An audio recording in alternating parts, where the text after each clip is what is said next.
The deck of the SS WKRD, just after sunset. The moon glows faintly. Golddigger lounges on a barrel polishing his boots, while Peety lounges nearby, tail swaying off the side of the ship, watching the stars. It was one of those quiet nights in roaring spring, where nothing stirred but the waves and the worries of the restless. But on the deck of the SS WKRD, restlessness always brewed trouble. Peety, stretching his wings. Golddigger, you ever get bored of just stealing gold and playing cards? Not really. But if you got something shiny to spice things up, I might bite. I bet you a full bottle of Blackbeard's Reserve, the good rum, that you can't sneak into the Wassler mansion tonight and swap out Mrs. Wassler's fancy face cream with a big fluffy dollop of whipped cream. You want me to risk my neck for a prank? You afraid of a little moisturizer? Make it 2 bottles. Deal! You do the swap and I fly you there myself. And just like that, the stage was set. A prank unlike any other, wrapped in whipped cream and mischief. The rooftop of the Wassler mansion, a sprawling estate with marble columns and motion lights. Peety hovers above as Golddigger dangles in one claw. Easy now. Drop me on the roof, not through it. Don't get caught. I'll be circling above. Like a crimson shadow, the pirate dropped onto the mansion's roof. Down the chimney he slid, not gracefully, but with the elegance of a man who'd done this far too often. As Golddigger climbs into the chimney, he slips and falls head first. You can hear the thud. That wasn't soot. That was a vase. Now inside the mansion, the bathroom glows with soft lighting. Golddigger sneaks across plush carpets, slipping behind doors until he reaches the master bath.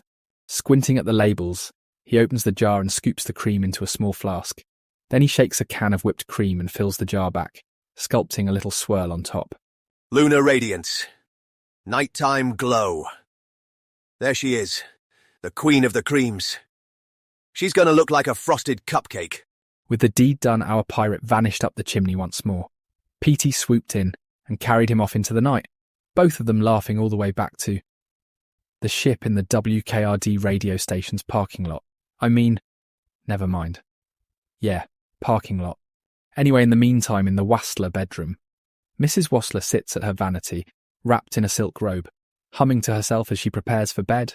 Relaxed and quiet, she says, "Ah, my lunar radiance. A woman must maintain her glow."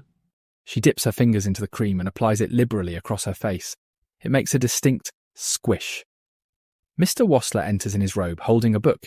As Mr. Wassler comes in, he pauses for a second and asks, "Why does it feel airy? Why do I smell wiped cream?" He asks Mrs. Wassler if she's ready to turn in for the Great Scott. Now, for reasons that I can't say on the air, I'm editing and changing some lines for Mr. Wassler because it's not, well, let's say proper for younger audiences. Let's just say Mr. Wassler saw the whipped cream on Mrs. Wassler. He thought he was, let's say, teasing him for some playtime. Now that's all I'm going to say. I'm not getting fined by the FCC or fired. "Oh my heavens, Golddigger, oh my heavens, he did this." Back on the crusty pearl. Morning light filters through the sails. Golddigger is sipping from a mug. Peety lounges nearby, basking. So, was it worth it? She looked like a cinnamon swirl in the moonlight. Footsteps echo. Mrs. Wassler storms up the gangplank, holding the real face cream jar. "You think you're clever?" Good morning, Mrs. Boss. Lovely weather. Fancy some whipped glow?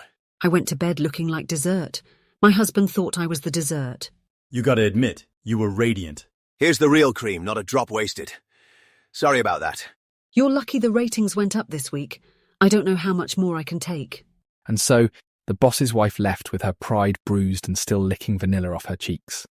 Golddigger kept his rum, and Peety kept the memory of the greatest prank ever pulled from a rooftop. Double or nothing next week? You bring the marshmallows, I'll bring the mischief. And with that, the curtain falls on the great face cream caper. Proof that when pirates and dragons get bored, the world gets frosted. Until the next adventure on WKRDradio.com. See ya.